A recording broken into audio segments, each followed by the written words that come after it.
नेता प्रतिपक्ष उमंग सिंघार ने मध्य प्रदेश में 2023 विधानसभा चुनावों में वोट चोरी के गंभीर आरोप लगाए हैं। उन्होंने कहा कि मध्य प्रदेश में फर्जी जनादेश के आधार पर बीजेपी ने सरकार बनाई है और इस पूरे मामले में चुनाव आयोग की भूमिका संदिग्ध रही है।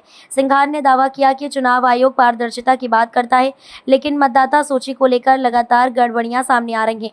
सिंघार के मुताबिक केवल 2 महीने के भीतर 16 लाख से अधिक नए वोटर जोड़े गए, यानी हर दिन औसतन 26,000 मतदाता बढ़े। उन्होंने आरोप लगाया कि दिसंबर 2022 में 8.5 लाख वोटर हटाने का आदेश कागजों तक ही सीमित रहा। वहीं कई विधानसभा सीटों पर अचानक मतदाता बढ़ गए। उन्होंने कहा कि वोटर सूची की जानकारी ना तो वेबसाइट पर उपलब्ध कराई गई और ना ही पार्टियों के साथ साझा की गई। कई मामलों में दावे आपत्तियों के बावजूद नाम जोड़े गए और पोलिंग बूथों पर अलग अलग सूची भेजी गई। सिंघार ने सवाल उठाया कि इलेक्शन कमीशन का ऐप कौन चला रहा है और क्यों मतदाताओं का डेटा 3 साल तक सुरक्षित नहीं रखा जा रहा। उन्होंने आरोप लगाया कि औसतन प्रत्येक सीट पर 10,000 वोट पड़े और हारने वाली सीटों पर साम दाम दंड भेद की नीति अपनाई गई। उन्होंने ये भी मांग की कि चुनाव आयोग को कांग्रेस नेता राहुल गांधी से माफी मांगनी चाहिए, क्योंकि उन्होंने ही वोट चोरी का मुद्दा राष्ट्रीय स्तर पर उठाया था। सिंघार ने यह भी कहा कि यदि इस मामले की निष्पक्ष जाँच नहीं हुई तो वे कोर्ट का दरवाजा खटखटाएंगे।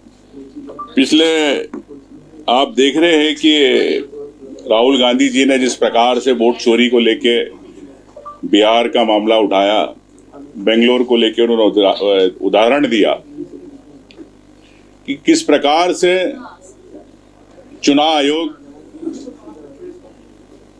की मिलीभगत से भारतीय जनता पार्टी चाहे केंद्र में हो या प्रदेश के अंदर सरकारें बना रही है।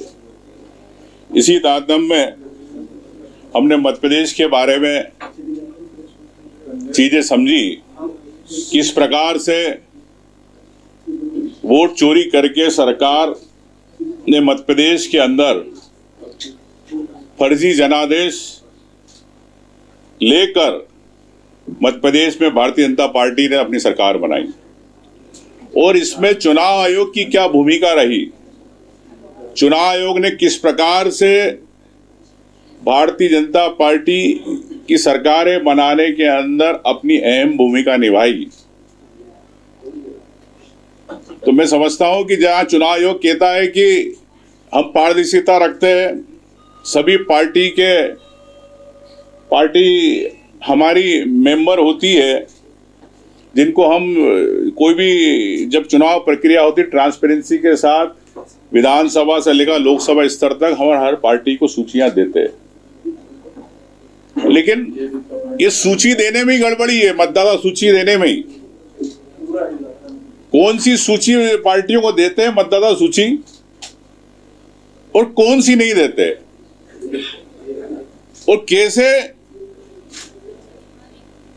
वोट बढ़ाए जाते हैं या काटे जाते हैं, ये मैं आपको बताना चाह रहा हूं।